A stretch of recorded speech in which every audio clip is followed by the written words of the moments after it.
Okay, now we are on the air. Sorry about the delay, everybody. We had a room full of people here, so we just got cleared out and set up. So I'm going to try and hit the ground running on this one, since I do have a pretty full presentation for you on animation and motion. It's been a while since I've used the SOLIDWORKS animator and motion in depth. I've used it a few times just quickly to make some fast animations, but this is the first chance I really got to dig deep in a few years. And there's been problems with the motion and animator tools, some things that they have taken care of, some of them they have not taken care of. So I'll let you guys know, the ugly truth about stuff, whether it's going to work or not, as I go through here. Let me start by creating an assembly, because motion happens, it's an assembly phenomenon. And so when I drop a part into an assembly, like this piston head, get a graphics preview here.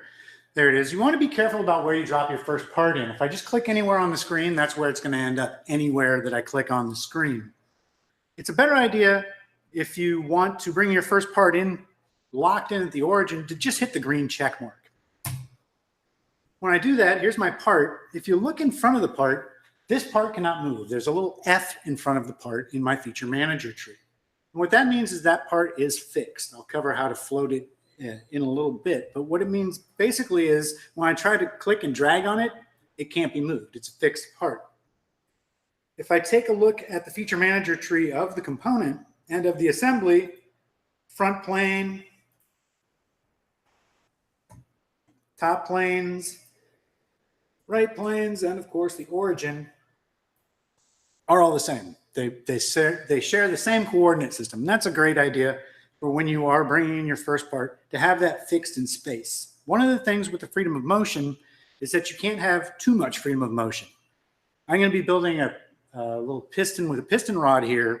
In real life, if I grab a piston rod that's attached to a piston head and start shaking it, the piston head is going to slide around as well, not just the piston rod.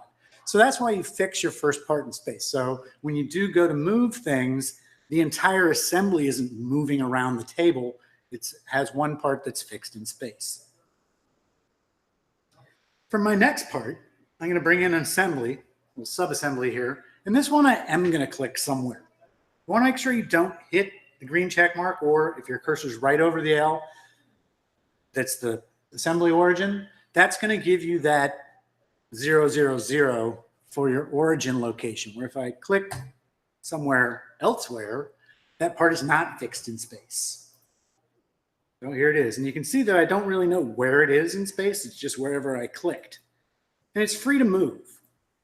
And that's the thing that we're going to start going into great detail here, getting your assembly motion locked down. The fixed part has no motion. A floating part like this one has 6 degrees of motion, or 6 degrees of freedom, I should say. If I left click and drag, I can do 3 of those motions. Up, down, side to side, back and forth, axially along the X, Y, or Z. If I right click and move my mouse on a part, here's the other 3 degrees of freedom. I can rotate about the X, Y, or Z. As you start putting mates into your assembly, you're going to start locking down that freedom of motion. Like in this case, I'm going to pick a few faces here, do a width mate. And now you'll see when I move this thing, it's always centered in the piston head, like you would expect with the assembly mate that I asked for. So it's gone from 6 degrees of freedom, being able to move X, Y, or Z in a line, or being able to rotate about X, Y, or Z. With that one mate, I've locked it down to 2 degrees of freedom. I can still move linearly in the Y and Z, but I can't move back and forth in the X. Also, when I go to rotate, I can only rotate about the X. I can't rotate about the Y or Z because it's been locked down parallel to those faces with that width mate.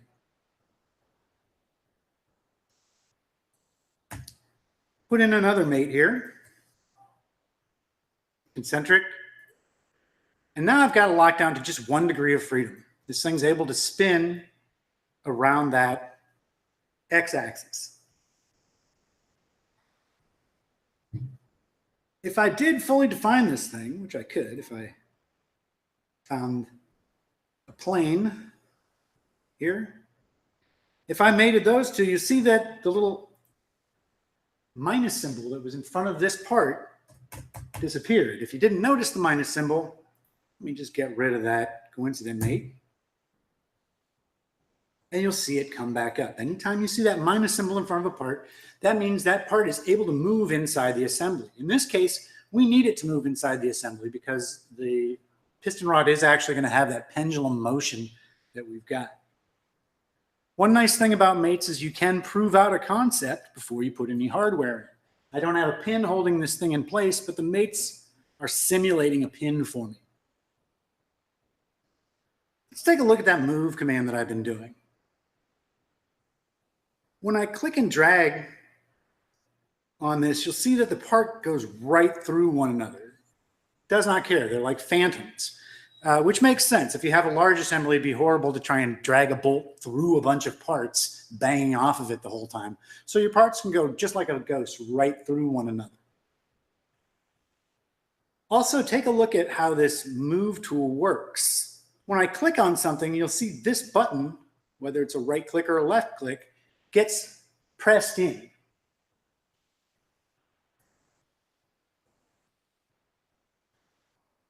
And then it depresses on its own. So it's one of those on-demand things. When you click and drag, it puts you into the move tool, and then it releases that tool once you let go of your mouse.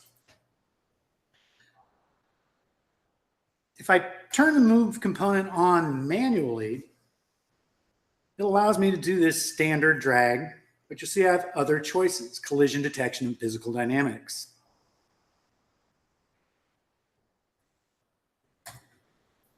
There's a couple things I want to take a look at here. First thing is seeing if parts run into each other. There's two ways of doing that. On my evaluate toolbar, there's this choice for interference detection.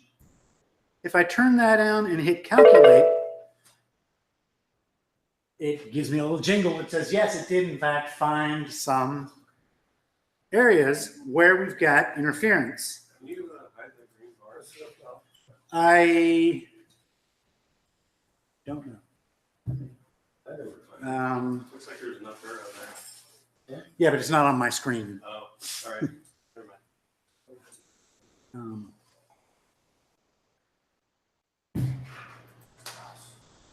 Okay, so you see it found a couple of interferences for me.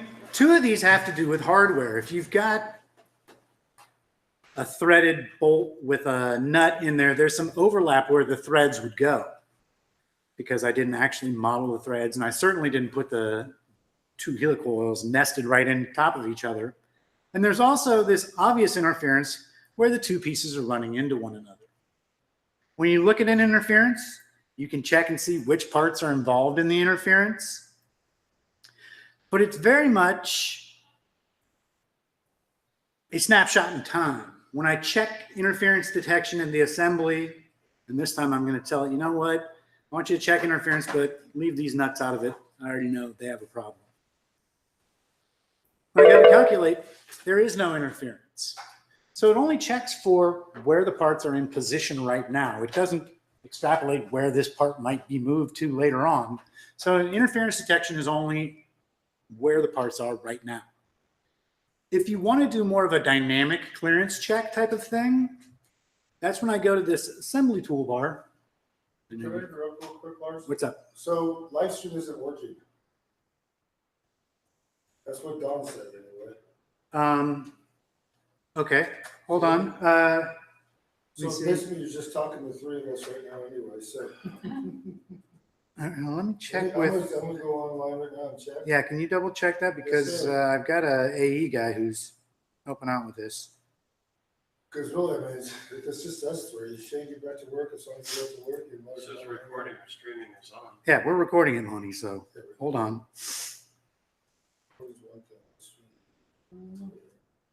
Yeah, I sent out an email today with that live stream link. I haven't read any of your emails yet.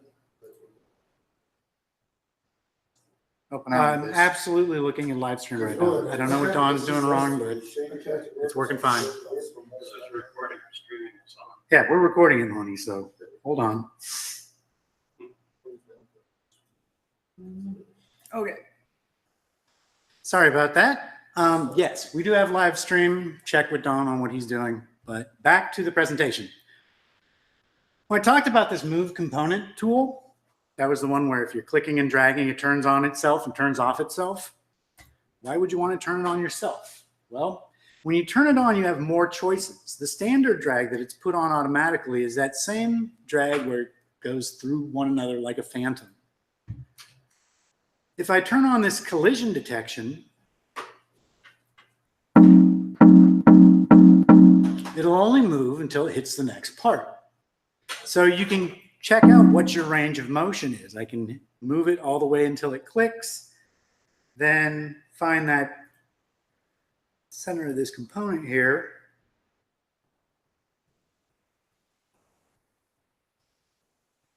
And I can take a measurement on what angle I have before it hits there. So I know that I have a little over 30 degrees swing either way on this thing. So you can start to get some information just with the basic moving tools inside of SOLIDWORKS.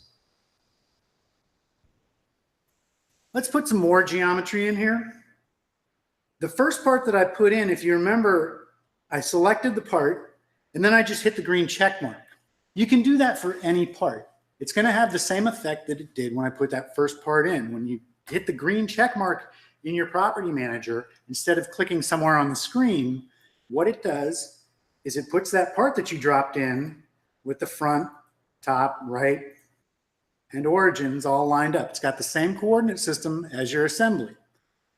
Also, you'll see a little F in front of it. It's fixed in space. So it's a good way to start populating an assembly. If the stuff's already built in the location it's supposed to be in, you can just hit that green check mark. It'll drop in there and it'll lock it where you don't have to put any mates in. This has to do a little with assembly performance. When you open up an assembly, SOLIDWORKS has to solve all those mates for it. If the part is just fixed in space, there's no solution it has to look at. That part's just X, Y, Z right here and it moves on to the next part. With something like a width mate, it has to take a look at the two faces, take a look at the other two faces, make sure they're lined up. So width mate, things like that, distance mates, where it has to check the geometry. If you have a lot of those in your assembly, it's going to slow down your assembly. So dropping them in, if the parts don't move, it's better just to lock them in place. Or you can even do it with a right click and fix something. Once you've put it into the location, if you fix it, the mates for that will be suppressed and the part will just be in that XYZ location again, boosting a little bit of your assembly performance. So that's one trick for bringing in parts if you don't want them to move. There's another trick for bringing in parts, especially hardware parts like this clip. If I have it open in its own window,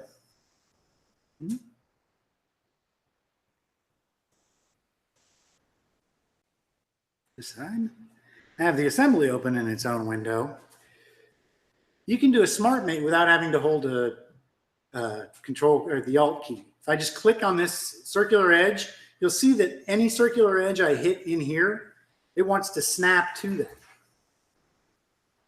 There it is here.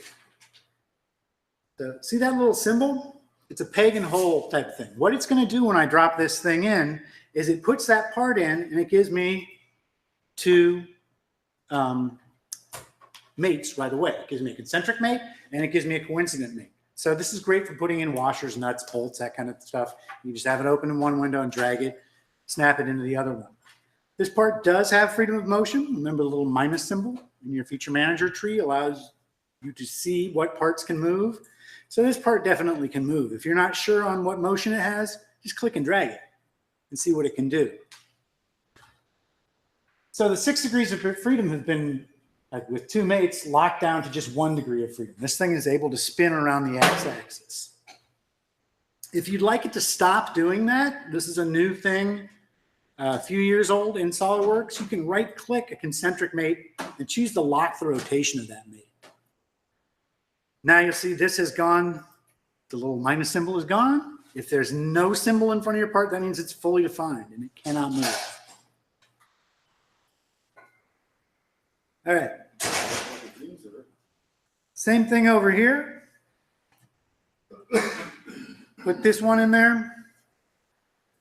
Here's another trick for taking a look at the mates that you have. If you select on a part, you go to this view mate, it'll show you just the part that that's mated to. So it shows me a list of mates and it hides the rest of the assembly. So I can see, okay, this thing's mated. What's it mated to? It shows me just the components that it's mated to and shows me the mates up here.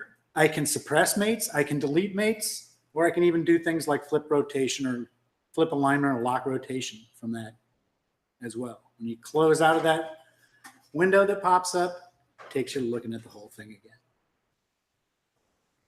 So here we go. We've still got one part that's free to move. Everything else is fixed in space. All right, now before I get out of here, what I want to do is I want to create a exploded view. If I right click on the configuration, I can do a new exploded view. And what I'm going to do is I'm going to select these three components. I'm going to scroll down here and make sure this auto space is on. When you have the auto space checked on, if you're moving something linearly and it's a bunch of selections, it'll telescope the whole selection set out. So if I pick on this arrow and start dragging it, all three of those pieces get dragged out. And I can go in here and play around with exactly where they move to. I want this one to move.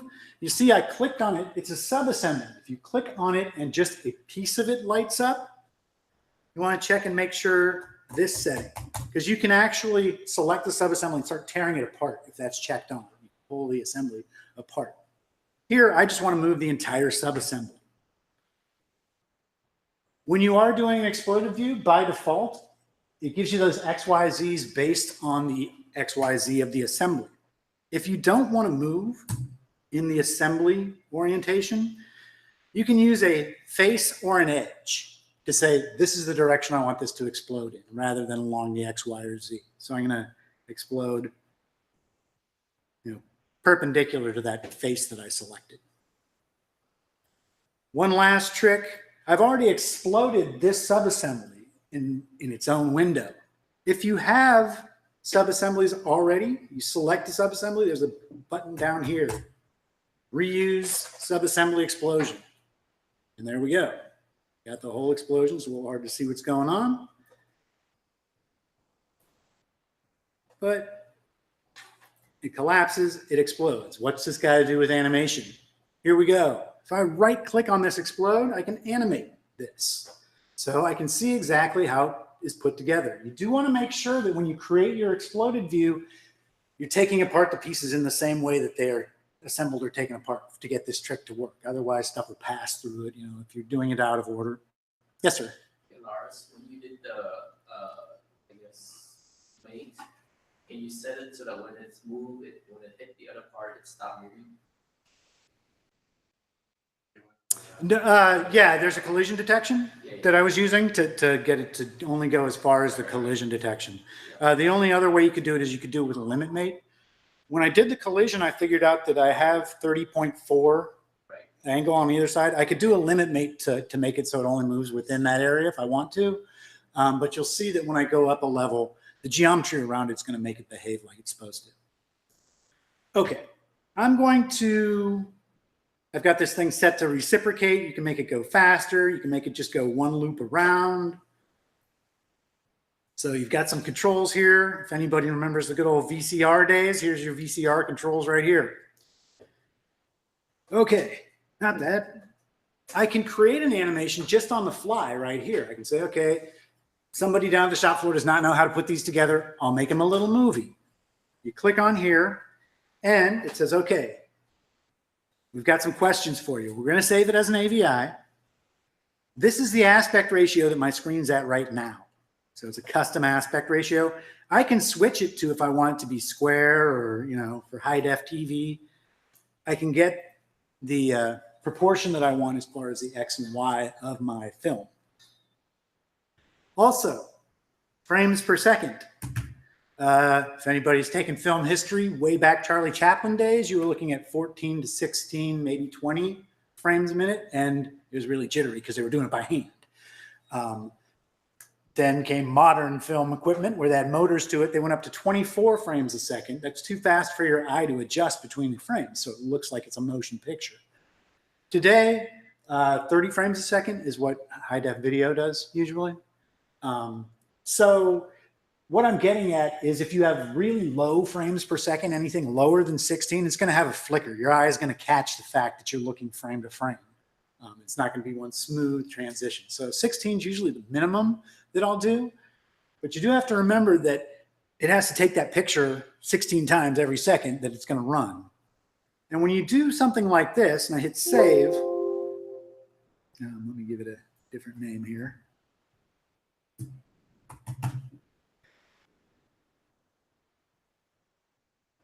It wants you to pick a compressor. Depending on what you have loaded on your machine, you're going to have different compressors. The only one that comes with your machine by default is the Microsoft one. Bad news, the Microsoft one doesn't even work with Microsoft products. So I don't really know why they included it. But if you load up any other products, you're going to start getting other codec things for running videos. Like I have Camtasia on mine, so that's why I have a TechSmith. The full frames, uncompressed, it's going to be a huge file. So stay away from that one, though that is always going to play in any player because it's just really just a bunch of pictures strung together. But I'll use this Intel one that came with, I guess, because of my processor. If you look at this thing doing it, remember how I said it was going to be jumpy? This is a lot more jumpy than my actual thing is going to be. Once I'm happy with it, I can just hit stop. Did anything happen? Well, let's go to the desktop. And I called that one explode.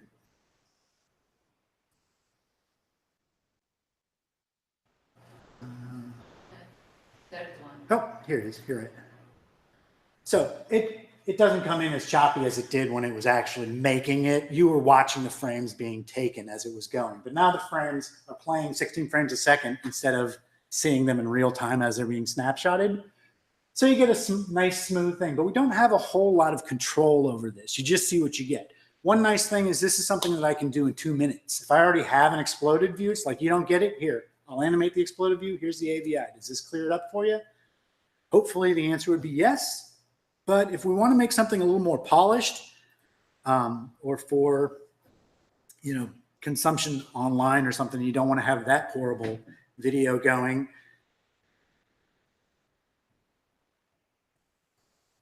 we can get a little bit better of an explode collapse type of thing. And that is using this motion manager. I have a touch screen, so my motion manager, you can see it down here in the lower left. I have these little 3 buttons that I have to pick. If you do not have a touch screen, you should see tabs along the bottom of your screen at all times. If you've ever noticed them, one says model, one says motion. Typically, you want to be inside the model itself. But if I click on here, I can see model and motion study. I'll go to the motion study here. With the motion study, this is the animator inside SOLIDWORKS. It allows me to move things around, capture timestamps. At 5 seconds, I want this part to be here. 10 seconds, I want this part to be here. And it'll extrapolate where those parts will be in the time in between. They've got a wizard here, animation wizard. It allows me to bring in things like explode collapses. So I've already done an exploded view. I don't want to have to go in here and pick part for part and move it and set timestamps and stuff like that. I've already done that. That's what this wizard allows you to do. I can say, okay, let's show me an explode. It's going to be 10 seconds long, and I want you to start at 0 seconds. So from 0 to 10, if I play this, here's my explosion.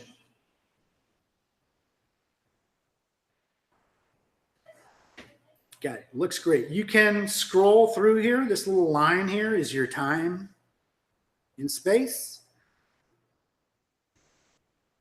You can also have this thing collapse it for you. You'll see now it's starting at 10 and it's 10 seconds long, taking me to 15 seconds. So now the rest of this video is going to be collapsed. However, I'm not crazy about where the view is right now. First off, some of my parts are disappearing off of the screen from the view that I have. And also it's a little hard to see what's going on. So I can change location. You'll see where it says orientation and camera. If I right click on that, there's this option here that says disable view creation. You want that on. If it's turned off, if you go to a particular time, like 5 seconds, and then you look at it from the front view, it'll capture that. And in 5 seconds, it'll try and be in the front view. So if you're not expecting that, that's why it's off by default, because you don't really want, when you're scrolling around so that you can pick other things, I don't want that captured.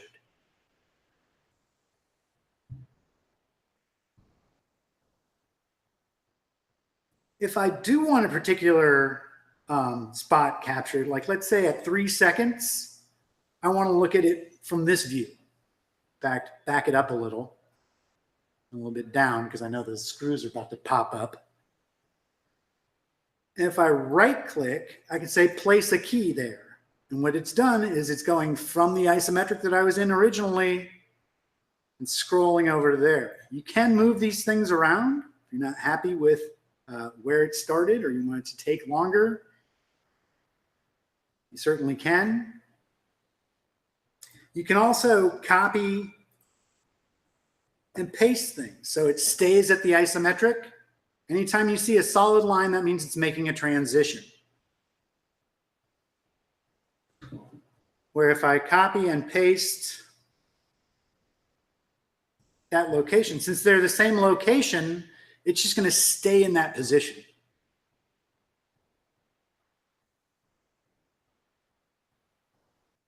There we go. And copy and paste, I use them all the time in this thing. Just because I can say, hey, that's exactly where I want it to be. Copy it, paste it, put it there again. Okay. So let's take a look at our video now. It's at the end. Let's start it from the beginning.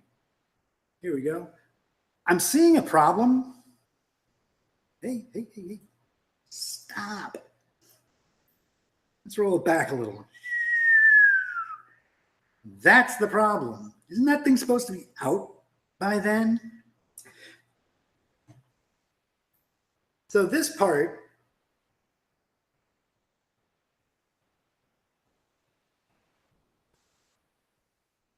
and this part, so that one's starting to move, then the bolt comes out, then this thing comes out. This should come out before the pin. So I can go in here and just click and drag when they move if I want it to come out sooner. Now you see that thing's coming out before the pin starts to move. So if it does get it wrong, where in the timing of what's coming apart when, you can go around, you can just click and drag those sliders to change when things happen in the timeline. Another thing, I'm not terribly happy about this view.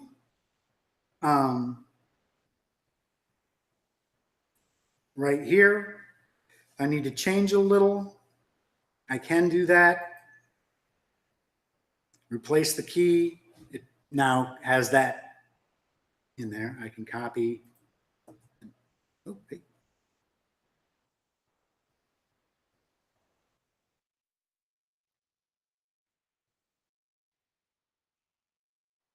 Yeah, that's what I wanted. I'm going to copy that here. Timeline there. Paste that new position. So you can see before it was transitioning to the old spot that I had it. I had to put it into 2. Now, at this point, there's one more thing that the wizard can do for us. Not all that special, but I'll show you what it does. I can rotate the model.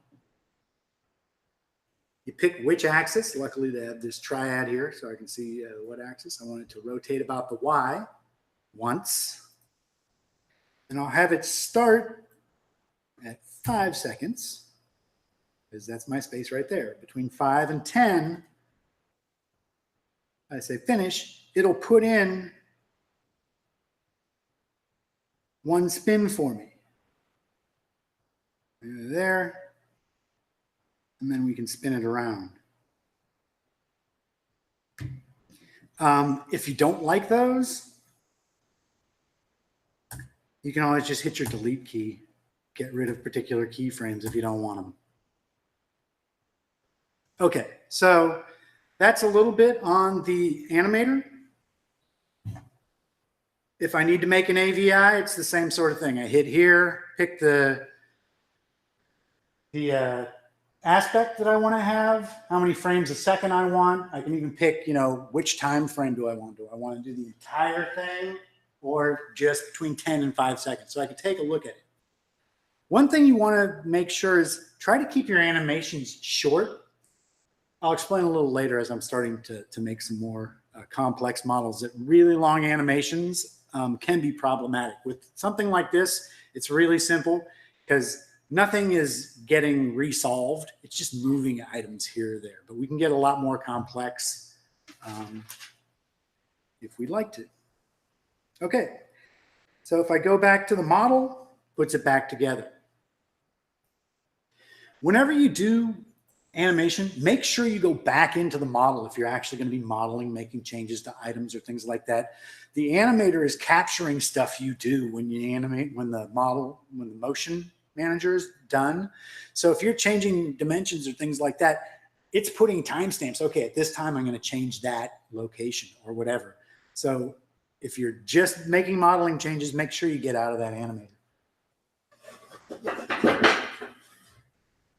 Okay. Save this.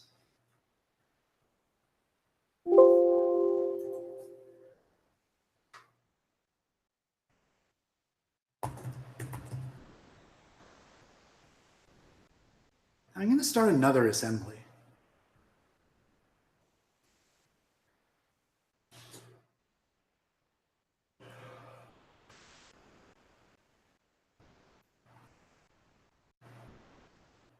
For this one, I'm going to bring in another subassembly here. It looks like that, a little crankshaft. Okay, it's fixed in space. When I go to move it, it doesn't move. Because the first part in an assembly, typically you want to hold that. That's your frame or your base or your box or whatever, the thing that's not going to move and the rest of the assembly is going to move around it. In this case, that's the thing that's supposed to move in this assembly and everything else is supposed to solve. So if you don't want it fixed, you can right click on something and choose to float it. So it's a toggle. It's either fix or float. If you have multiple configurations, it'll ask you, do you want to fix it for all configurations? Do you want to float it for all configurations? Answer accordingly. Okay, I'm going to start putting this thing into position with mates. I am using the Loon template, which has these axes in it, which are so nice because I can just mate to an axis. There we go. That's how this part is supposed to move. So a couple of mates, hold it in place along the Z, and then allow it to rotate about that Z axis. I also don't need all these origin points in there. Okay, let's put another component in here. Here's that piston that I just made. I want to make a couple of them.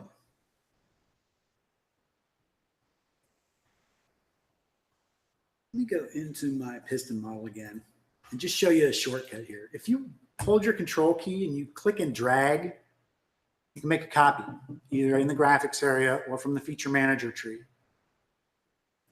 One of the reasons I wanted to do that is I add one more thing about this move component. I covered standard drag, I covered collision detection. Physical dynamics is the next level up. Okay, it's telling me stuff is colliding. If your part has interference in it already, it's not going to do it. It's already colliding. Well, what collision's in here? Not only do I have these two nuts, which actually won't solve, it doesn't go down into the subassembly. What's holding it up is this little overlap right here of the retaining ring, because the retaining ring is actually smaller. It snaps on. So it looks like a collision. So if you have stuff that's press fit or screwed in or whatever, you're going to get this issue. What you need to do in that case is tell it, I just want you to look at the dragged part. And then it'll allow me to do it because that part's not interfering with anything. It'll only go this far in one direction, so it's just like collision detection. But when you have physical dynamics on, it takes it up a next level to doing some motion simulation. So if you see, if I go this way, see what's happening?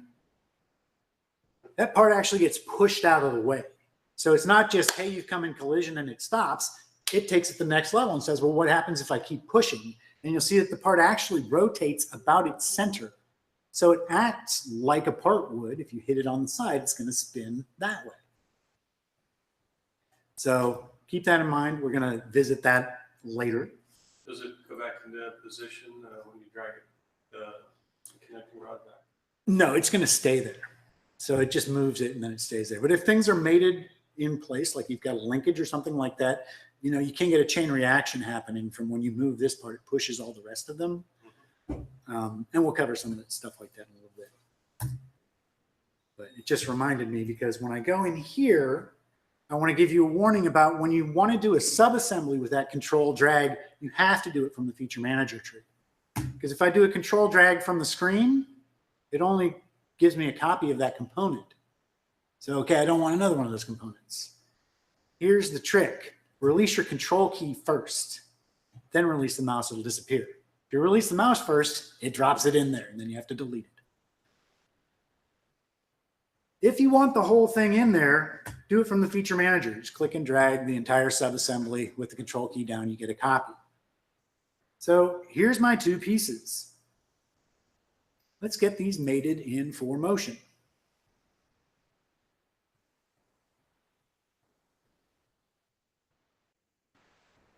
So we got that part there.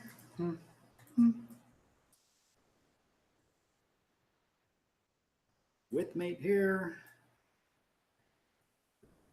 On this one as well.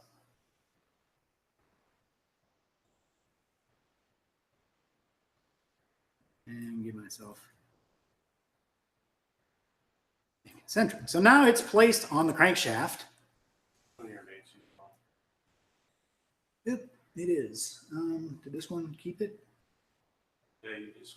I picked the wrong select the faces. wrong surfaces,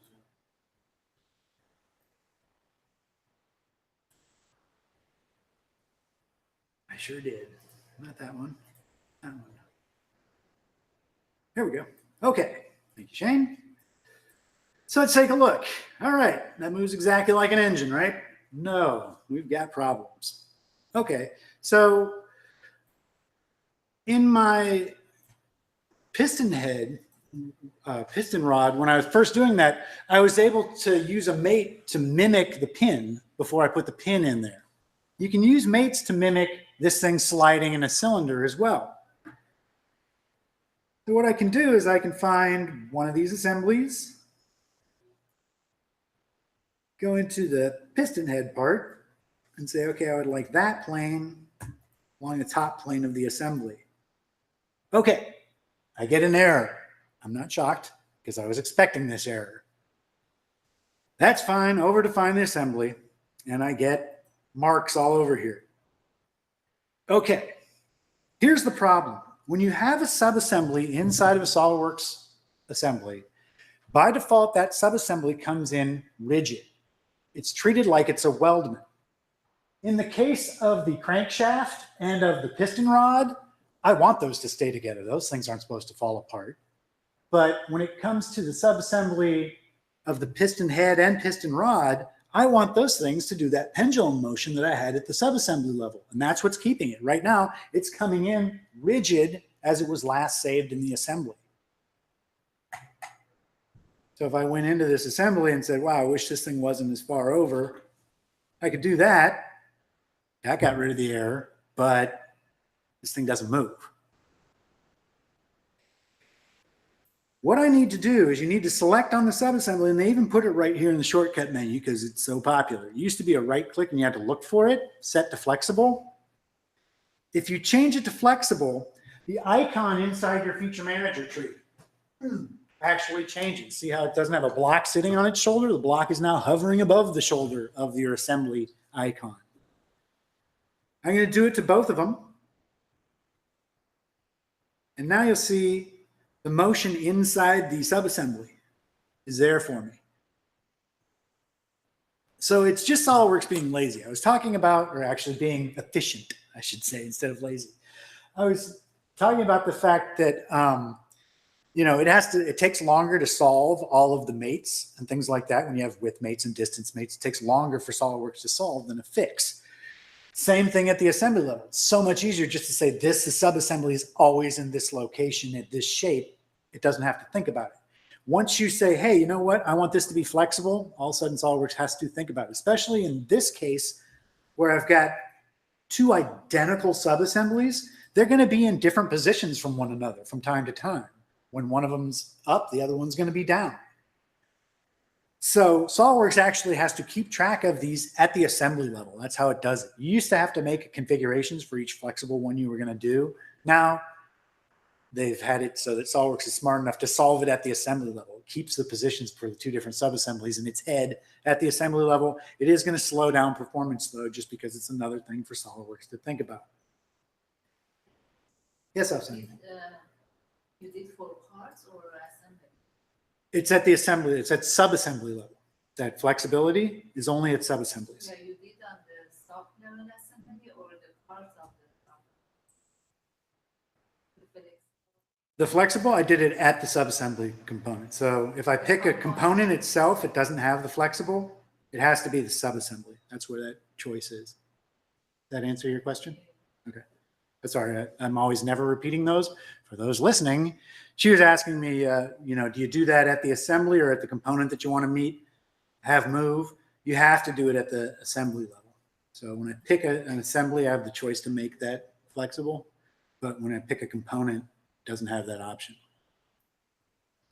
Okay, but now when I spin this thing, hey, it looks like it's supposed to. Boxer engine, reciprocating, hooray.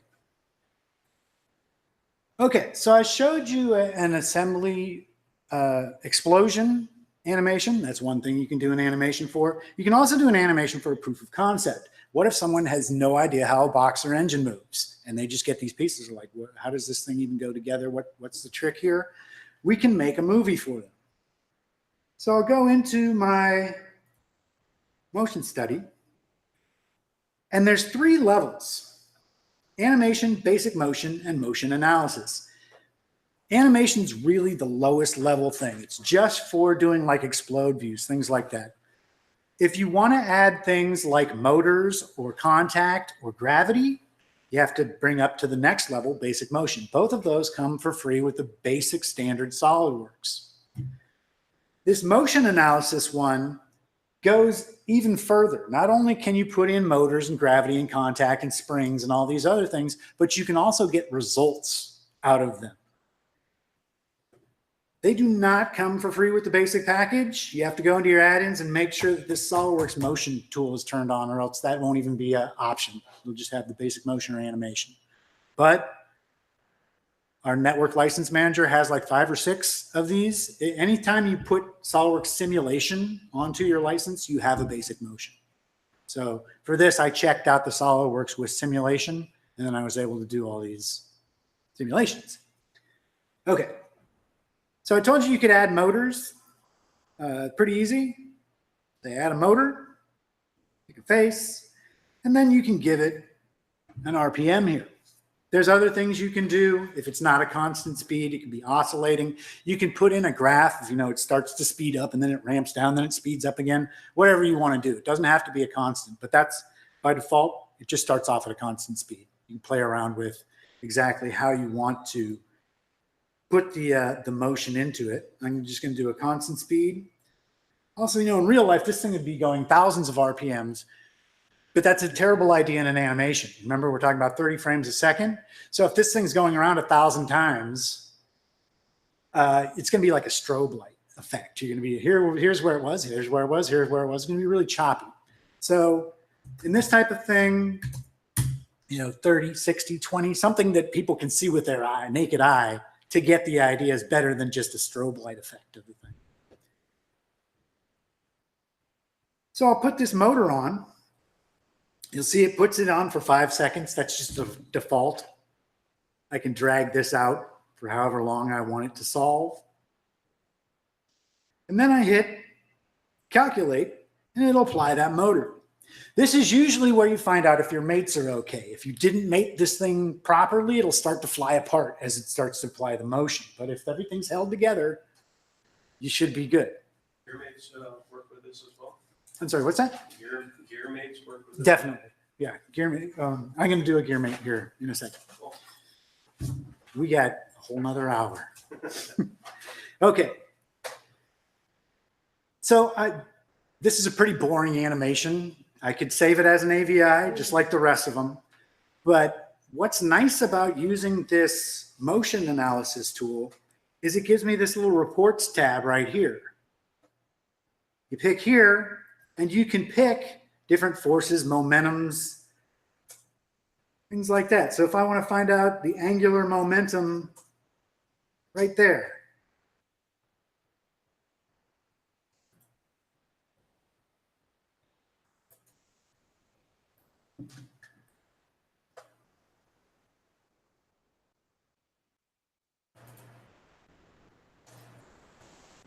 here we go.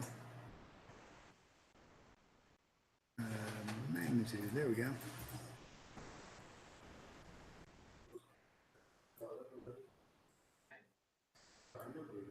Okay, so here's a report of what the angular momentum is on this part as the thing starts spinning around. And as you would guess with a reciprocating engine, you get an oscillating type of thing.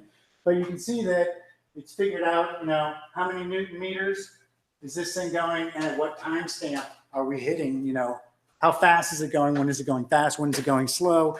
I get that information. And you can do more than one plot. If I want to do a report on displacement,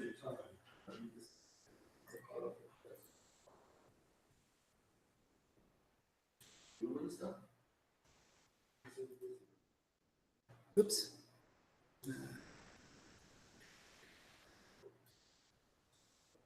All right. So you get the idea. You can set up whatever you want. There we go. Linear acceleration. X.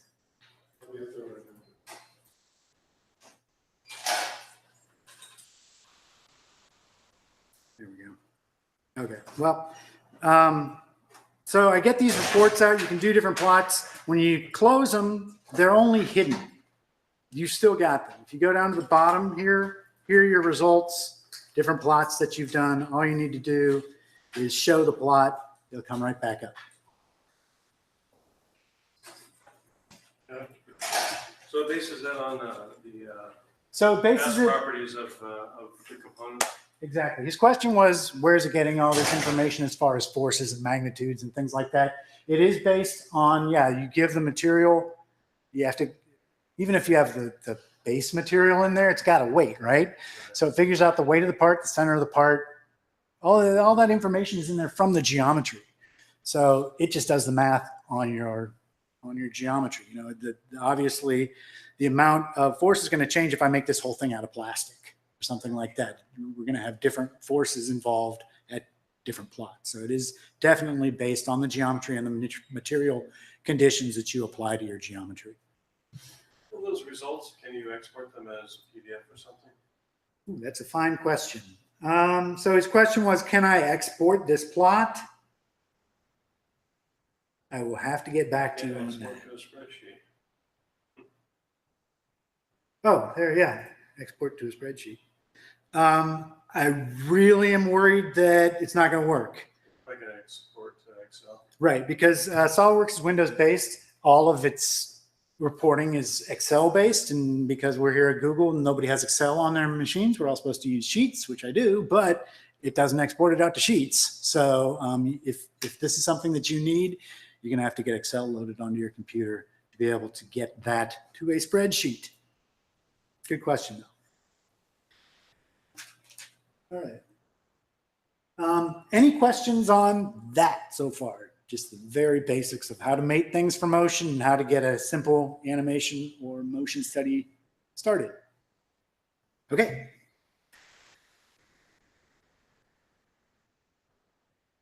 Let me move to my next example. And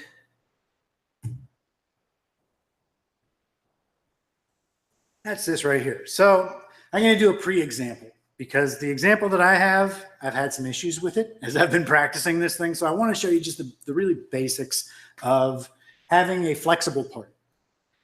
Because SolidWorks, usually our components are solid. They don't move.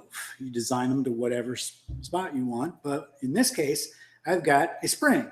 I wish the spring would compress for me. How I've designed this component is there's this surface here.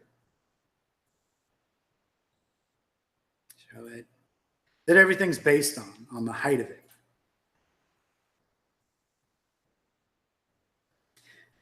Here's the dimension for that surface. So if I squish this down, it compresses. Very clever. How it's doing that is these springs are made with a sweep, and you have the ability to twist along a sweep.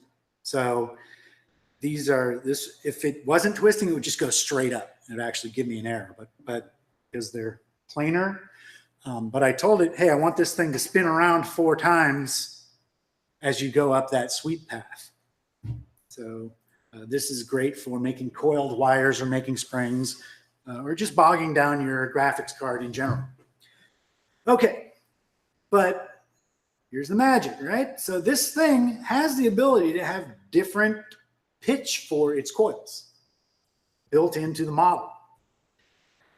I don't get that at the assembly. It's only going to be at the location that I last saved the part at. What I need to do is I need to do a couple of things. One thing I need to do is I need to change this feature from being a blind distance to going almost up to this.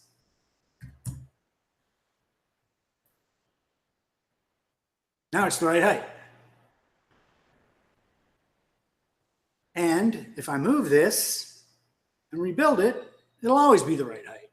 But I got that little stutter step where I move it and then I have to say, okay, rebuild. So you get this nested type of situation where you got a double rebuild that you have to do to get this thing to work.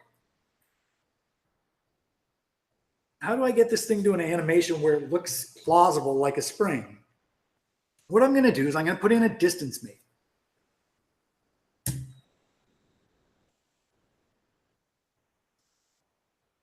And then I'm going to start a motion study.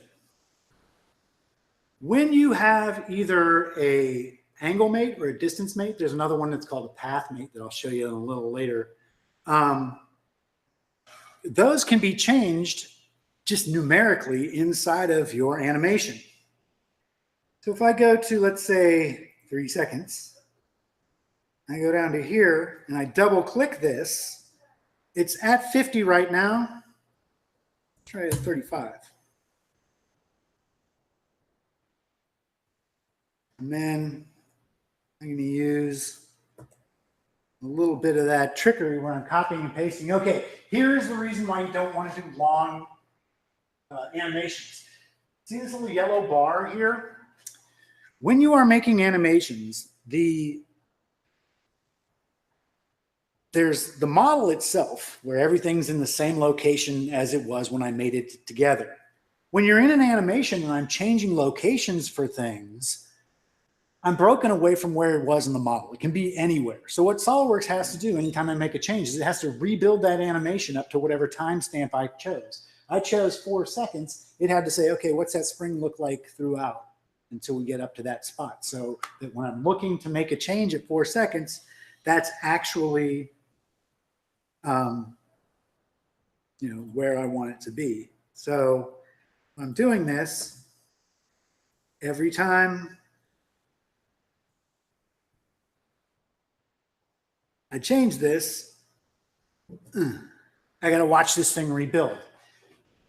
Really easy assembly here, so it's not taking me very long. But if I have this thing, it's a 1.5 minute long animation, and I've got 26 parts or something like that, it takes forever to go from this timestamp to that timestamp because it keeps rebuilding. There's no way to suspend that rebuild because you have to see where the parts are at that point in time. No way around it. It's just the berries of how this thing works. What you need to do is make tiny animations. I usually make 10, 15, 20-second animations. and then I'll make a bunch of them. You can do, I can right click and do a copy of a animation. I can copy the whole thing and do another one.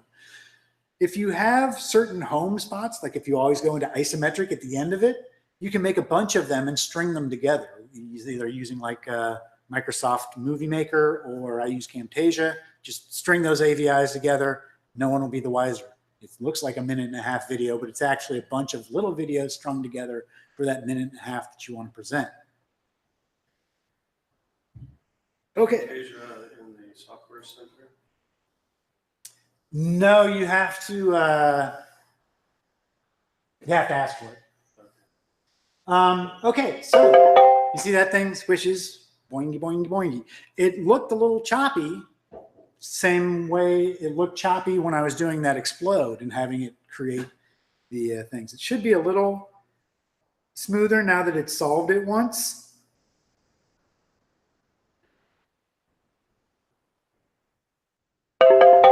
And it'll be completely smooth depending on how many frames a second I do it. If I do it at 30 frames a second, it's going to look exactly like a spring going boing, boing, boing. So that's how you can make flexible parts. It also is just, I did it for a couple of reasons. One, to show you why you shouldn't do really long videos, because you have to wait for that thing to rebuild. Even just changing where the time is, sometimes will make it, you know, now I've got 2-3 minutes to wait between every step that I want to do. Also, I want to prove that this thing worked, because in my next example,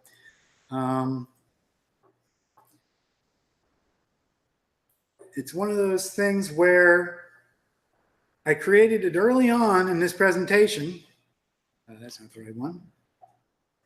Oh, wow. This one? Bars and everything. Right, and so this one, we got the cam motion happening, and you can actually see the spring compress as the cam went. So I did this as a test. It was like, this thing works great.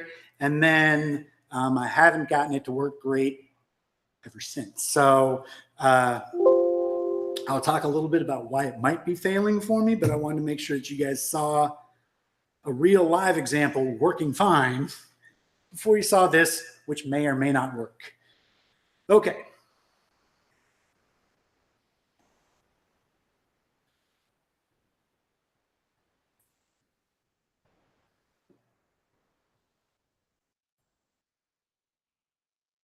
Okay, I'm going to unsuppress these. I'm actually using the same part that I was before, so let me make sure that I've got this thing edited. Go up to surface here. There we go. Now it fits into this assembly. So I've got both of these springs with these little external references.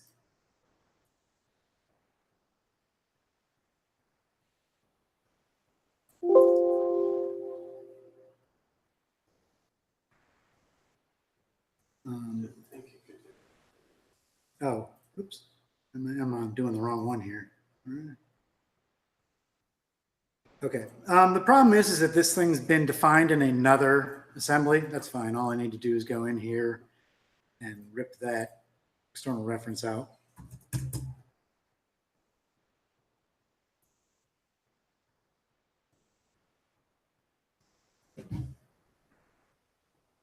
Both the same part? No, I got springy 1 and springy 2. That was a good question. So the question from the audience here was asking me, is that the same part? You can't do the same part because it can only solve in one location, right? So I had to do a spring for the left and a spring for the right. And you have that in reference to a plane? It's a plane that is on the top of this valve right here. Okay. So then it's, if the valve goes down, the spring will compress. The valve goes up, spring gets stretched. So that's the motion that I'm trying to capture here. Again, that's going to work fine.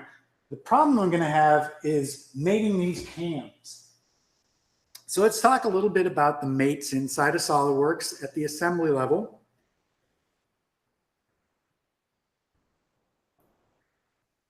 You know, typically we're used to using these coincident parallels. Occasionally we use advanced mates like width and distances. But there's a whole other group here called mechanical mates. Some of them work great, some of them don't work so great. These guys here, the gear, the rack and pinion, the screw, those all work great. And what they are is they're just a ratio. When you're doing gears, you say, okay, this gear goes around 4 times, this gear goes around once. With a rack and pinion, every time this goes around, we have this much linear motion.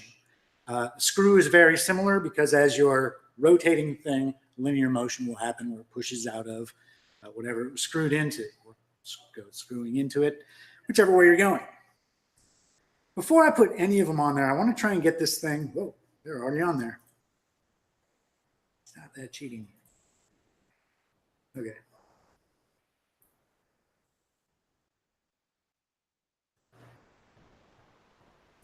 Free these guys up.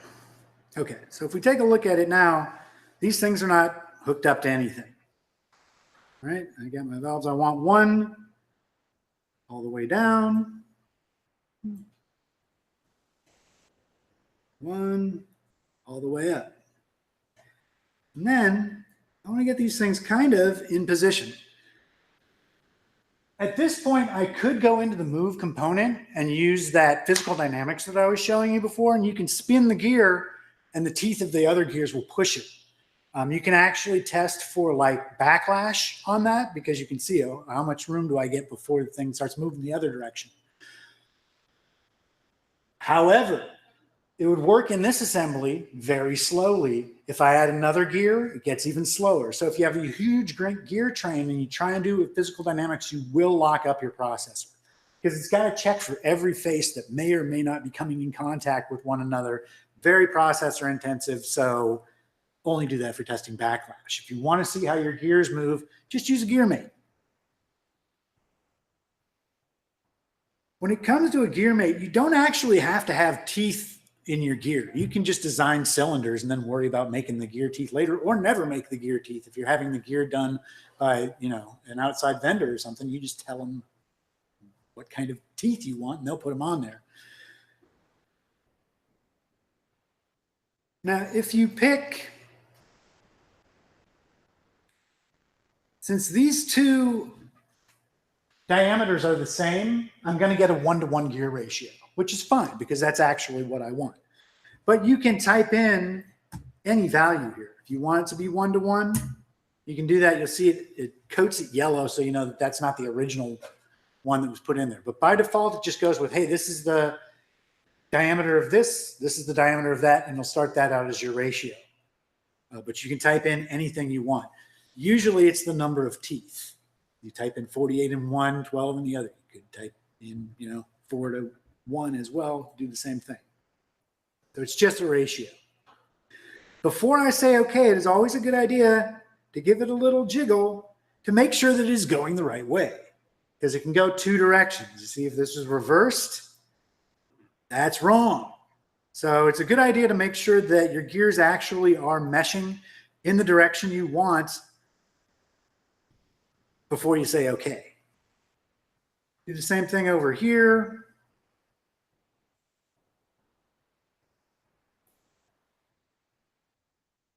Give it a little spin, always going the wrong way with that other one. I gotta get it so it meshes up again, then hit reverse. One more time. That looks like those gears are going like those gears are supposed to go. So now you see, zoom, zoom, zoom. I can see the cam working, or the lobes of the cam spinning around as I spin this input shaft. Here's where things might go south. Okay, cam mate. I don't like the cam mate. It's gotten better over the years. You used to have to pick all the tangent faces along the cam. Now, if you pick one face and it's got tangency around it, it'll figure it out. It'll just select tangency for you and get the whole cam in there. It will not let you just pick a surface. I can't pick the round top on that valve. You have to pick a vertex or a point in this cam. So if the thing had a sharp point at it, I could do that, but I don't have a sharp point on it. What I've got is a point that I created. There we go. So yeah, this works, but be prepared for it to switch up to the top. It gets confused, especially when you've got a lot of other mates happening, like gears and things like that, controlling it. For some reason, it'll go to resolve, it'll solve it wrong, stick it to the top, and it'll stay there. So I've had more success with just an old-fashioned tangency mate. You'll see this one I did line arc, line arc. This one's got the same line arcs, but I did a fit spline so that I got one surface on this thing. So with that, you would think so, and it used to work all the time. It doesn't work all the time anymore, but I can pick any surface. So it's giving me that kind of thing where it's coming in backwards.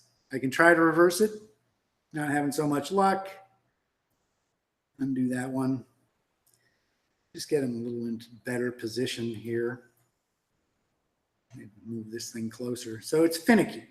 And you'll see that that's why I showed you that thing beforehand, because when I go to make the animation, I just got to cross my fingers and hoping that those things do not flip up to the top of the cam lobe during the animation. So there we go. This time I went tangent and it seemed to work just fine. Hey, what do you know? The gear mate already failed just when I was solving that other one. See it's sticking out of the top there? So again, really finicky and temperamental. So I was having nothing but problems. And at one point I just decided, yeah, I'll show them the spring by itself before I get into this. One thing that I typically will do is I'll just move it where it's supposed to go and then resolve it and it'll be back there. But now this one's going wrong. So there's a difference. If it's way up at the top, you have to turn it off, pull it down. If it's here where it's just on the wrong side of the face, it's supposed to be on the bottom of the face, now it's at the top. That you can usually fix with just a quick flip mate alignment. Hey, and the other side stayed. Let's hit save before that changes.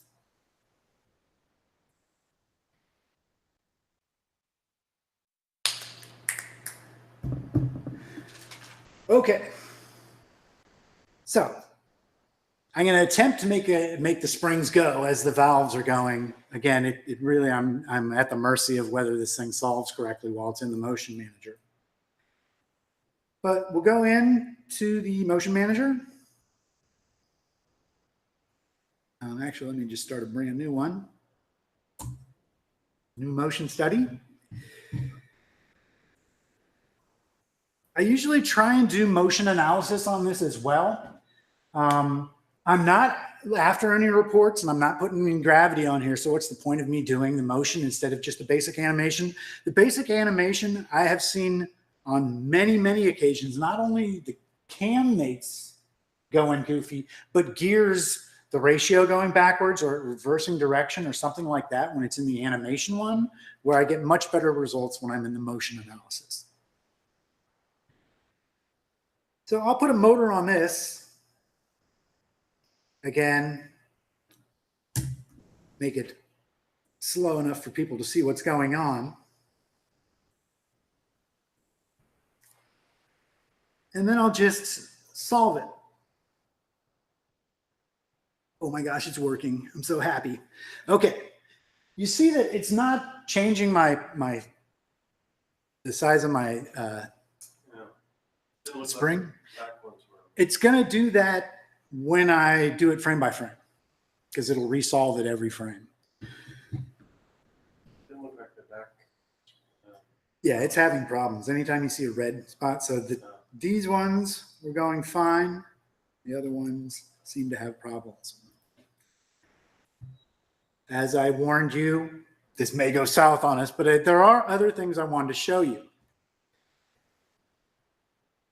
Okay, and that is, no, cancel, sorry.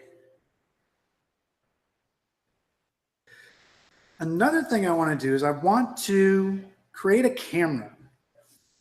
So when SOLIDWORKS, when you're looking at a SOLIDWORKS part, it's a true isometric view, which is not at all what your eyeball sees. The train tracks idea. In an isometric view, train tracks are never going to touch. But in a perspective view, if I turn this perspective on, now it's getting narrower at the back. You can put on the perspective view if you just want it to look a little more realistic. But if you want ultra reality, what you need to do is add a camera. So a camera, you'll see that it puts in perspective automatically. Also, I can go in here and I can change the angle of the lens. And what that'll do for me is, well, I can just show you. Here's where it's a wide angle. With a wide angle, the taper gets much more pronounced as opposed to when you do a telephoto, it's barely even visible.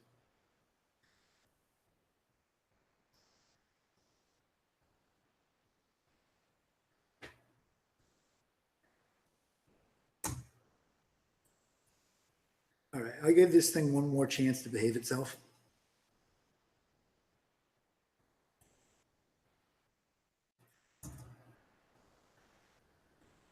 As far as that goes. But also, because I started the motion using a camera, see where it says camera 2 for what my view is?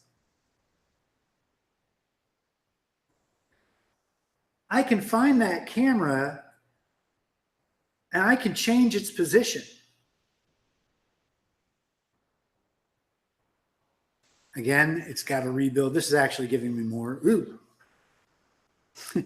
It was giving me more hope until I saw how it solved. But here we go. In this camera, I can change the camera by double clicking on it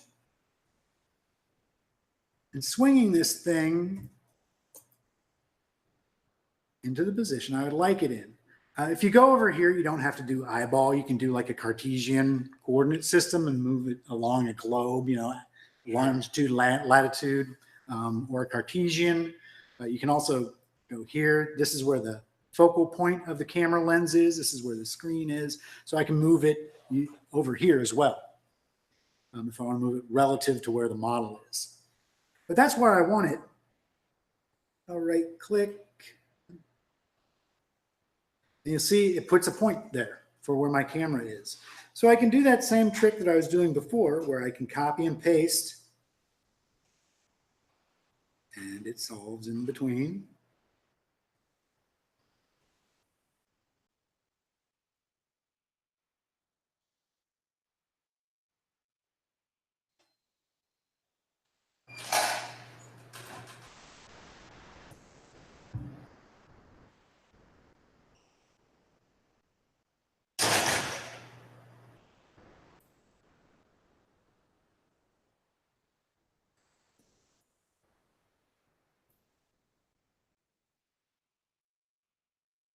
All right, so now when I solve it,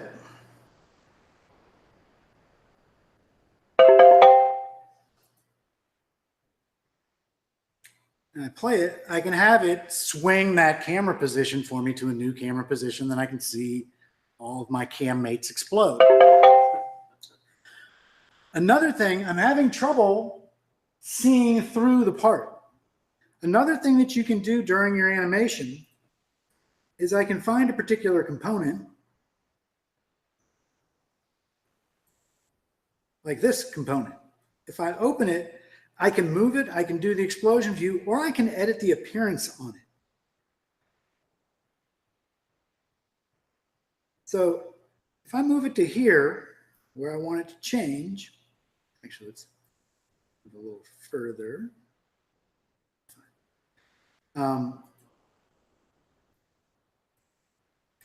If I change the appearance, just by right-clicking and saying, let's go into the appearance here, I can go into this part. I can make it turn blue. I can make it turn yellow. I can make it go shiny.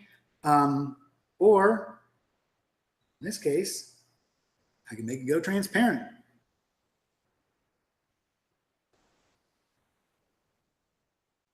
Again, I love to copy and paste because it makes things so much easier than me doing it all over again.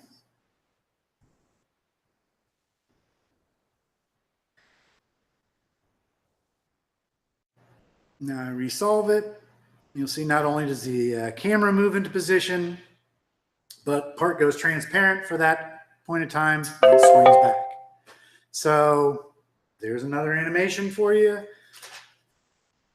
Sorry, the cam mates are so terrible. Usually when you are doing the cam mates and things like that, you don't want to have this much level of detail on here. They do have some tutorials on this stuff inside SOLIDWORKS. Could you have it follow a sketch rather than a surface? Yes, yes. There's something called a path mate. Or So his question was, instead of it following a surface, can you have it follow like a line or something? There's something called a path mate, where you can take a spline and say, this thing is locked to this spline and it'll move. I'll show you that in a second here. For this one, I just wanted to talk about, if you are going to do some tests or something like that, it's a better idea to do it at a simplified level than what I'm doing here. Here I've got 4 springs that I'm trying to calculate at the same time and giving it a headache. Also, for that springy thing, that's just for an animation. That's just for people to look at and go, wow, it looks like it's springing. But there's no information on the spring, the strength of the spring itself. If I go into this example that's in the SOLIDWORKS tutorial, so it's already loaded right here on your machine. What they've got is they've put a motor on here. Everything's grayed out because I haven't turned on the add-in. Once I turn on the add-in, they've put in contacts. I'll talk about these in a second, where you can say, okay, these 2 pieces run into each other. One's dry, one's greasy. You can put in a coefficient of friction, that sort of stuff, to get, you know, the real information. Also, you can put in springs or dampeners or things like that. You'll see that you just tell it, spring starts here, ends there. Here's the spring strength. Here's the spring length. And it creates a little visual of a spring for you.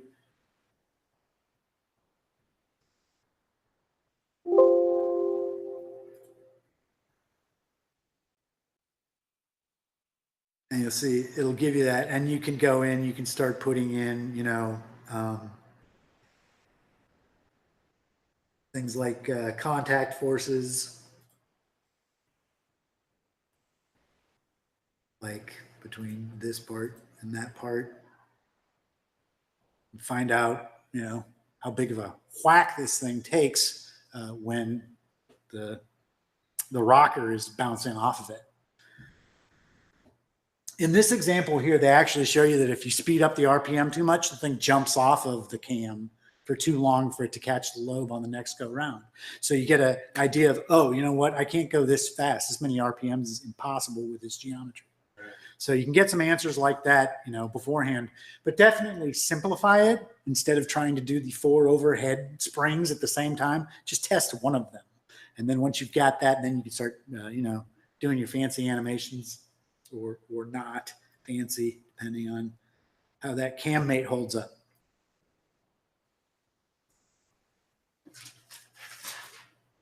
Okay, I've got more, don't worry.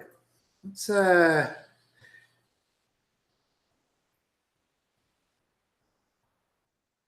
next assembly that I'd like to open up here. Here it is. Okay, it's another type of mechanical operation. So I showed you, you know, some of the things you can do as far as gears, cams, things like that. You can also do belt and chain type of things. I just type in belt. There's my belt and chain command. When I go into that, it asks me to pick, I can either pick a cylindrical face or a circular edge, and that will start setting up where my belt or chain is. I can also choose which side this goes to, that kind of thing. If you've got a tensioner like I've got here. Let's go to these commands down at the bottom where it says properties, the belt length and things like that. So if you're using a belt, you can add the thickness of the belt. So if you pick the outsides of the pulleys, it'll offset where the belt's going to be, offset that far from the pulleys. You always want the engage checked on. What the engage means is that if I start spinning one of these pulleys, all of them are going to spin.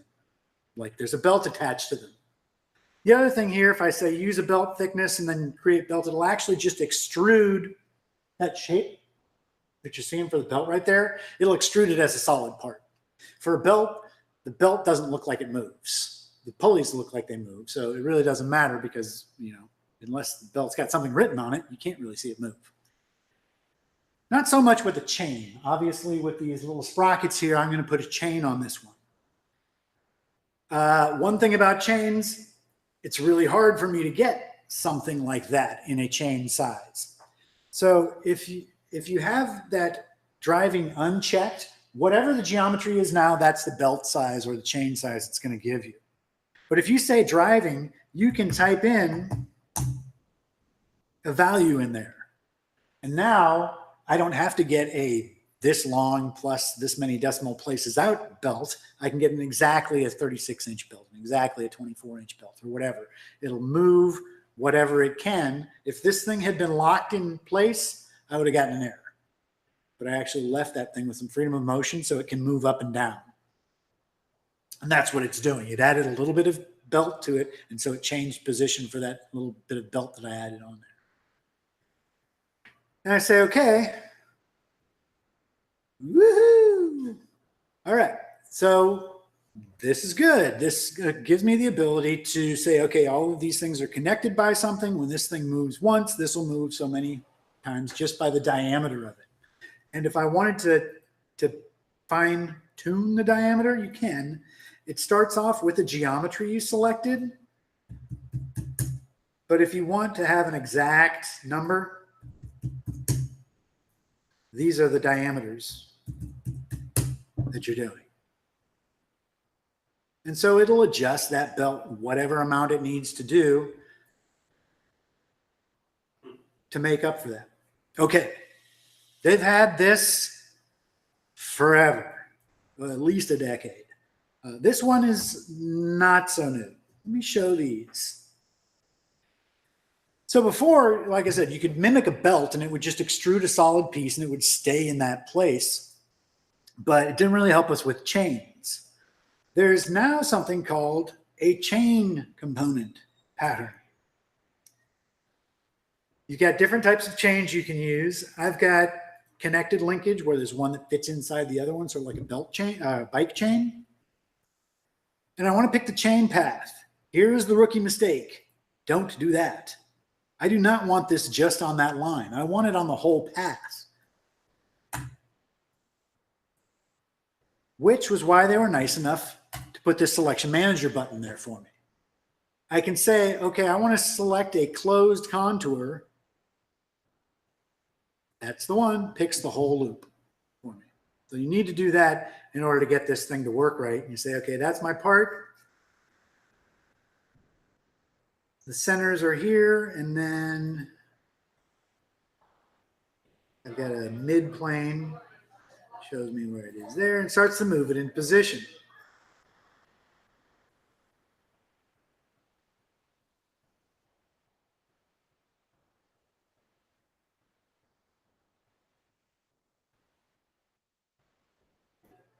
And there it is, sort of. Not too much of it. It just gave me a little piece of the chain. Let's go back into that pattern. You've got this choice, fill path, which just to aggravate me is always one link short. I don't know. So fill path got me almost there. Add one more link down there. Yeah. Again, one of those things to drive while I'm practicing this thing in the middle of the night. But now you see, okay, I've got a count on how many links I need. That's great. It put in a pattern here. These things will actually move, but they don't move in concert with this. I went out and watched some videos online. There's ways that people have fooled it where they'll put a gear mate between one of these and one of these link things, and then just fudge numbers in there until it gets close enough to look like it's actually engaged. the guy who put the video on said he was going to show us how he got the number, but he never posted that video. So it's just trial and error. There is, if we go back to the tutorial that I showed you earlier, on the tutorials page,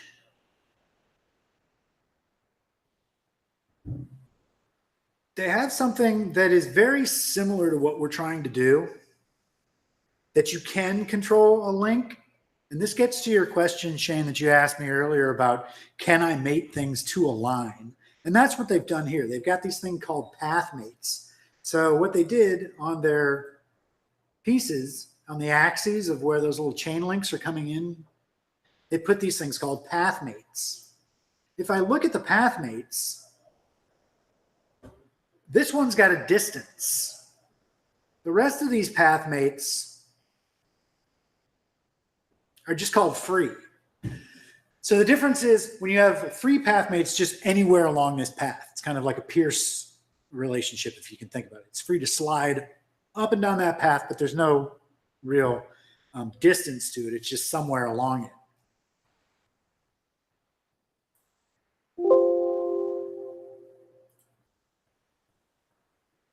If we look at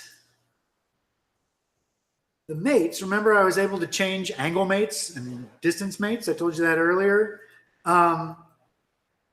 This one here, I can also put in a time or put in a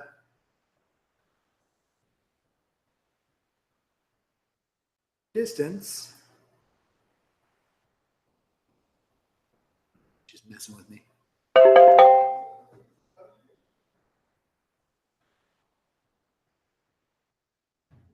Oh. Really? Huh.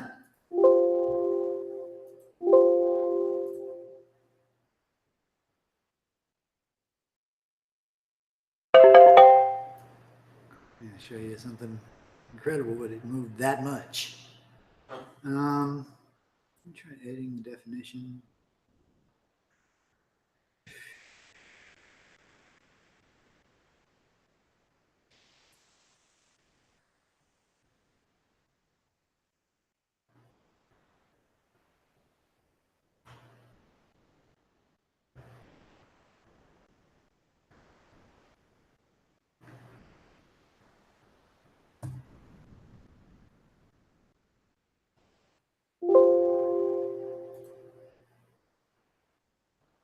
Still being a pain. But that's how you can do it. You can actually have it go along a path. The problem with that is to get this set up like that, what I would need to do is dissolve this entire pattern and then set every one of those links up with a path mate, except for one of them, which would have a distance path mate to lead the whole train. So that's like an hour of mating for a thing that may or may not work when you're done. So, it'll give you the things, but trying to animate that chain is a little tougher than it seems it should be. But if you did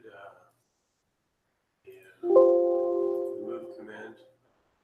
Yes, you could freehand it where you could move the, put a motor on one of the sprockets and then freehand the chain to move it, as the thing goes, but you got to time it exactly. You can't use the physical collision. No, that's another one of those things, again, like I said. So his question was, can't you just use physical dynamics and just move the thing and hope that the bodies running into each other are going to push it?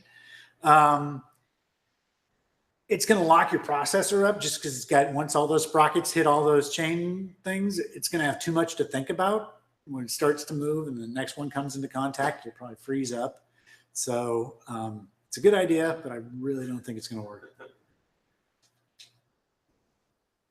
Okay. Of course, you can put all this together. You don't always have to make an animation. That's not always your end goal with motion inside of an assembly. With this level right here, where I've got the 3 assemblies that we're just working with, the chain, the valve head and the pistons, none of them are moving. Why? Because none of them are flexible yet. So remember, if you want to have motion at the top level, you have to tell SOLIDWORKS that's what's happening. So I'll make all of these be able to solve. And then I can move these. And if I want them to move in concert, I just need to link them together. So if I make those keyways parallel,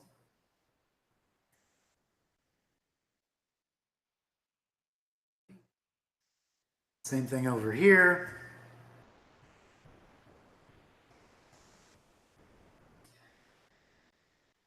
And I can give it a spin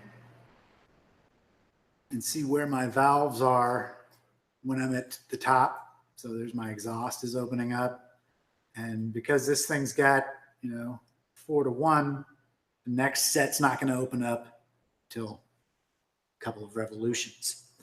So with the motion, if you've got your chains and your belts and all that sort of thing set up correctly, you can prove out, your timing belt. You can figure out how long your timing belt needs to be, where the sprockets are going to be located, all that sort of stuff. Prove it out here in the motion in SOLIDWORKS before you actually have to go start putting this whole thing together.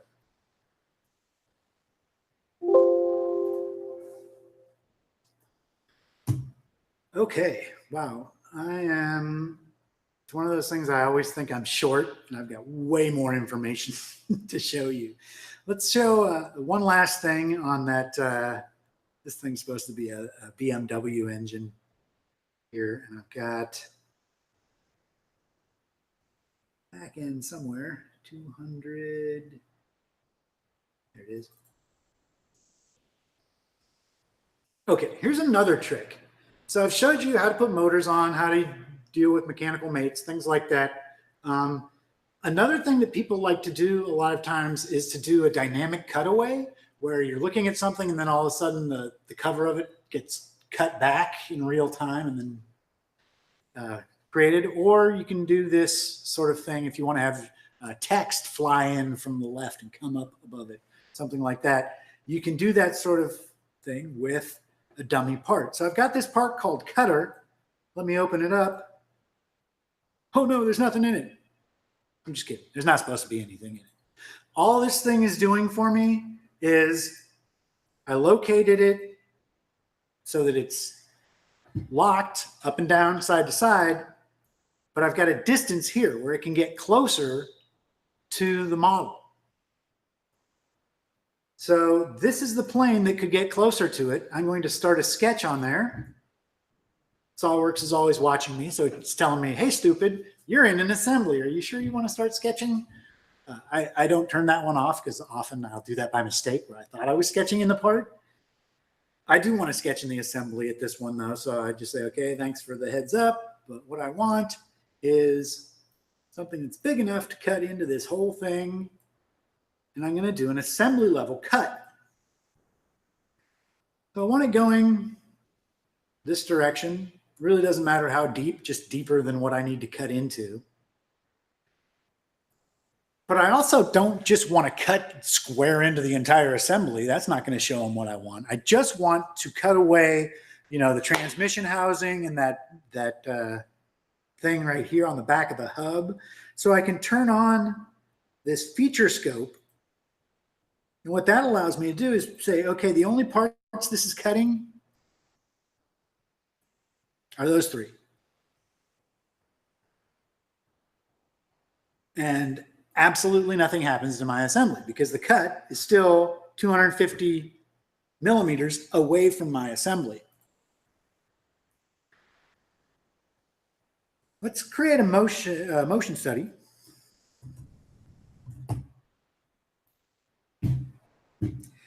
I'm going to add a motor.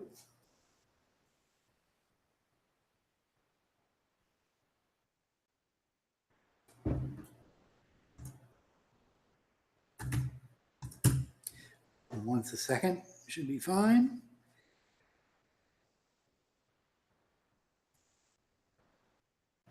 Okay.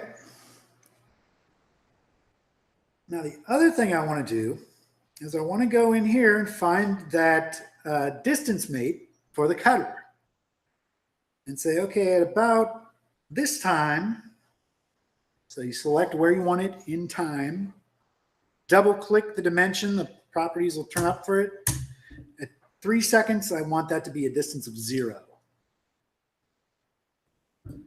And then you know what I'm going to do next. I'm going to copy and paste because I love doing it. You know, it's making me wait for it to solve where the motor is. It can become very painful, especially if you've got like 90 seconds to wait. 90 seconds worth of this timeline. And then go back to the original. So it stays at 0 for a while, and then it comes back.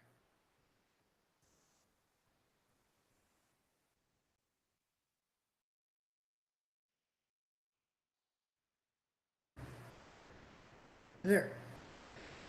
Okay. I'm also going to want to actually be looking at the thing as it's cut away. So remember, if I get it about to where I want it located, I can just place a key right there.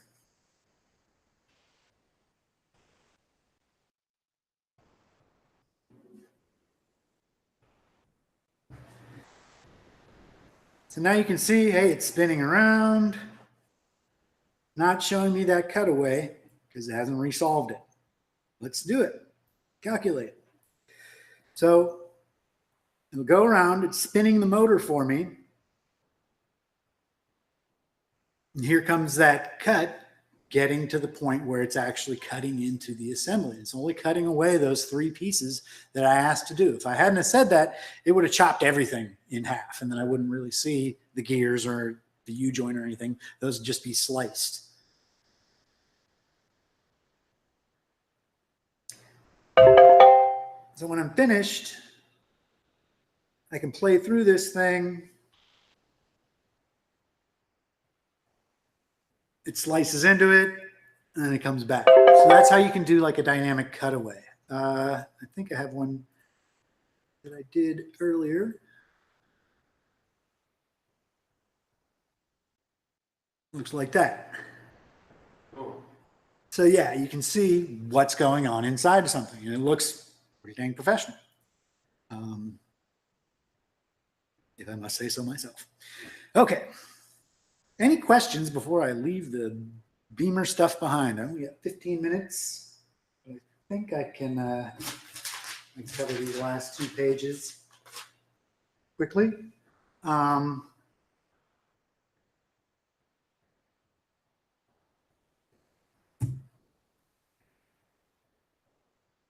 Too much stuff open, so let me open this and go up to this little robot. Okay, you've seen this guy before.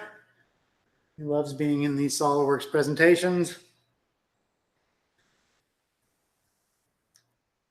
So let's talk about how this thing is mated together. If we take a look at some of the mates here,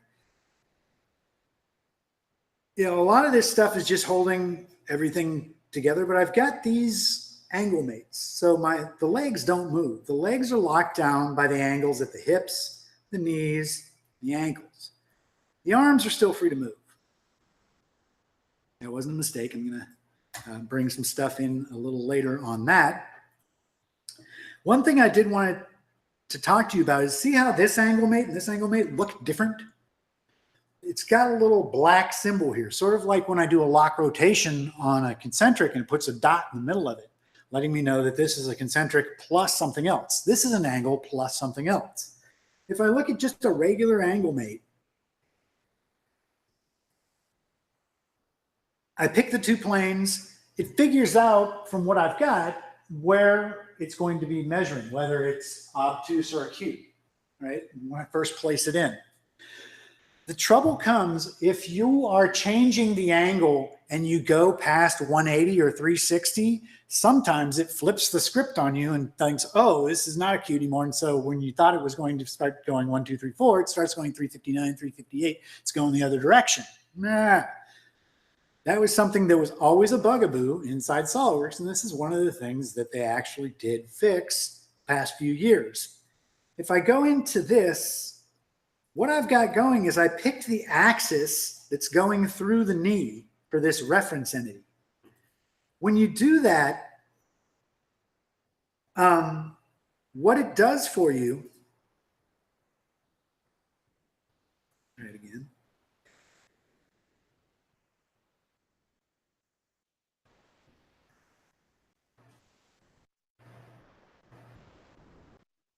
Is see these guys right here? Around the axis that I selected, it starts giving me these quadrants, and I can tell it whether it's an interior, exterior, obtuse, acute, whatever. I can lock it into saying, I always want you to be in that position from the knee. And that way, when it hits 180, it doesn't get confused. It realizes that, we're starting from a reference point of that axis.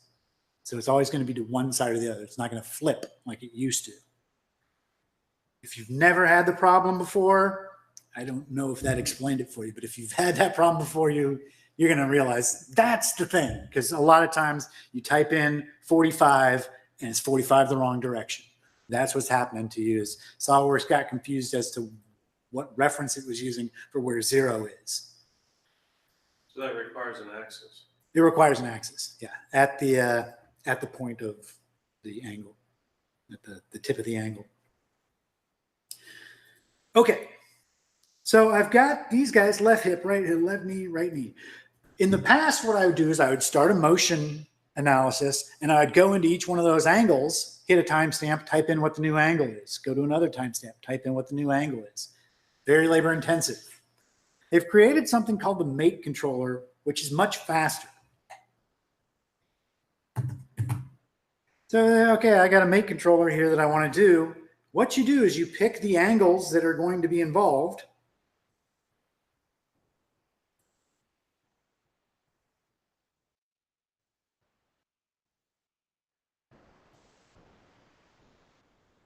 There we go. Okay, so you see that I can play around with what the positions are for the particular angles. If I hit this lock, it means that it's driven now, and it's other mates that are going to change it, not me typing in numbers. So it's a driving driven type of thing that you may have seen in other things in SOLIDWORKS. But I can position these where I want them and then add another position. So if I want this guy to do the splits,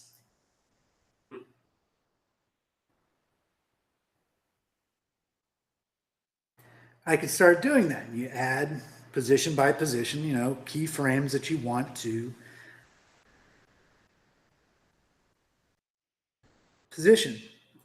Okay, this one got me while I was testing this, because if you go, okay, I'm going back to 2, you know what, this seems a little steep. I'd like it to be 160. Great. Okay, let me go back to number 3. I come back to number 2, but I change you to 160. Okay. Typing that in, it does show you a preview, but it does not apply it till you update that position. So you want to be aware of that just changing the numbers in there does not magically change the position. It shows you a preview, but you have to accept it for it to actually implement it. And once you've got more than one position here, you can have it play a little movie. But what's that look like when you go through the different positions? So with this guy, I've actually got a Mate controller here. Let me delete this one and just delete it like any other feature. This Mate controller I used to you know what? I erased the wrong one. Okay, thank God for the undo. Like, wow, that looks like the one I just did. All right, let's go into this one. So that one that I created was the splits. This one is how you make the robot walk. So you can see that over on the left-hand side, it's just extrapolating between the key points that I did. And down below, it's showing me, okay, this is time frame number 2. Every one of these is 2 seconds between each one of them. Okay. That's something you can export as well as an animation? No, we're not to the animation part yet, but I will be shortly. Let me grab one more thing in here. Oh, you can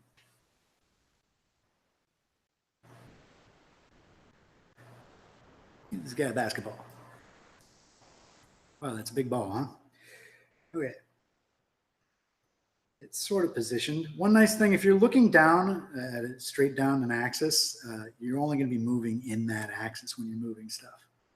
Let me make it look like this guy's sort of holding the ball before I get into my animation.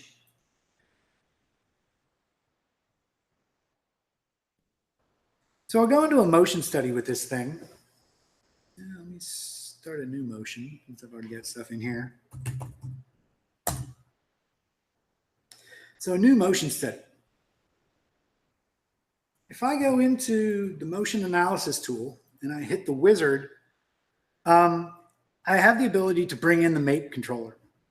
We have other stuff that we can bring in with the wizard. If you look at this, I can bring in information from other analyses that I've put in, whether I'm doing a motion analysis or something like that. I can import information from another model. When you put in lights, there's a choice to put in the sun. You tell it what time it is.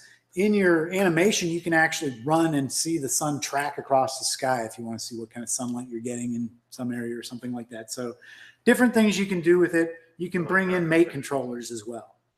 And the mate controller, you tell it how long it takes. So in 10 seconds, it's going to do all those mate changes for the left hip, for the right hip, for the knee, all that stuff. It puts it into position. So in the olden times, I would have to go into each one of these and double click each one of those. This is a whole lot easier because I can see in real time what the position is. And it's not making me wait for everything to rebuild as I'm putting in new positions. So huge step up. Okay.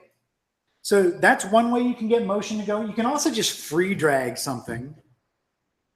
Like at 4 seconds, I want this guy to start shooting the ball. I'll do a control select on a couple items. If they are not fully defined and you right click, you will get a choice that says move with triad.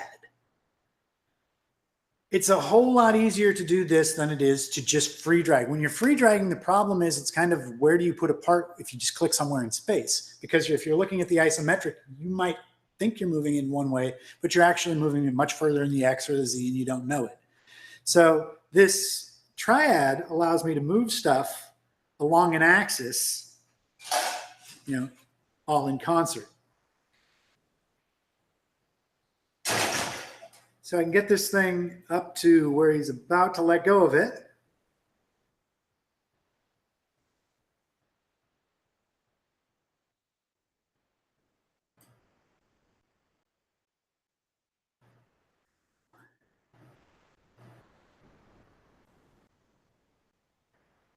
And then use this place key tool to capture that motion. See if I did that right. Nope.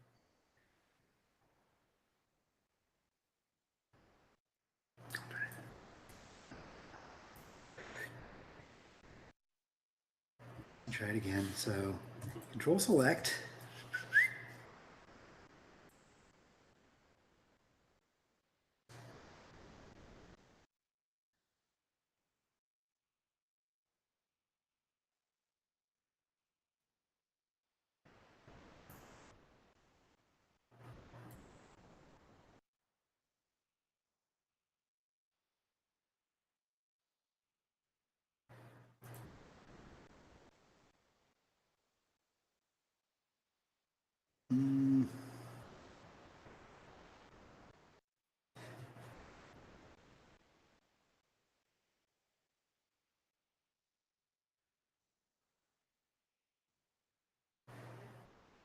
Yeah, that's doing it like I'm supposed to.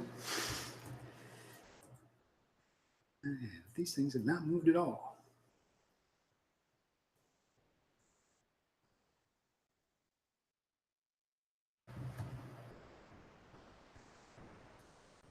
All right, one more time, and if it doesn't work, We'll figure something out.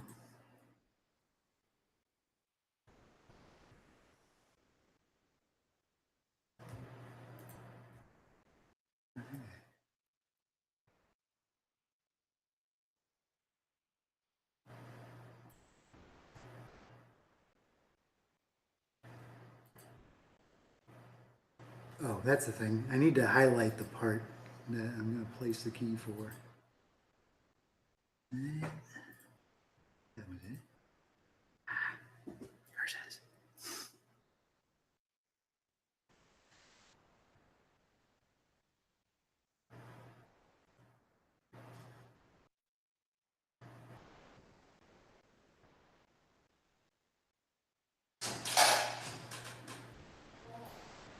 Let me see if I. Hello. Is there a meeting in here? I'm not sure. You scheduled for 3? Okay. If you are, then Hold on. I'm done a lot sooner than I thought I was. Okay, I only have a couple minutes, guys, so let me wrap this one up. I just have a couple examples that I want to show you, and they're very quick. So one of these is a quick test on an item like this. If I do a motion study, do a new motion study, what I need to do is I need to set up contacts between the ball and this. If I set it up as motion analysis, I can set up what these are made of.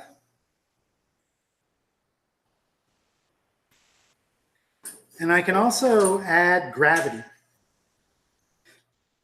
It automatically starts with the gravity on Earth. You can see what it'll look like on the moon if you want to. But when it resolves, what it'll do, it's going to apply gravity and the thing's going to start rolling. In this example, I've got the diameter of the spiral exactly the same as the diameter of the ball, which is going to make it fail. But Just to overcome that. if I change this big enough and I resolve, at this point, it's going to go down, gravity's applied because the thing's the right size. Off it goes. Okay, you can create a plot that'll show you a trace path. And what I need to pick in the trace path is a point on the part that is moving. In this case, I've got an origin. So you can see how the ball travels. And it'll keep falling until the time runs out. Since I didn't declare a floor, I didn't get one. Okay, I have some others to show you, but I've got another meeting coming in here. So I will cut this one off for now. Thank you, everybody, for coming. Next week, we're going to be dealing with large assembly performance inside SOLIDWORKS. Thanks for coming.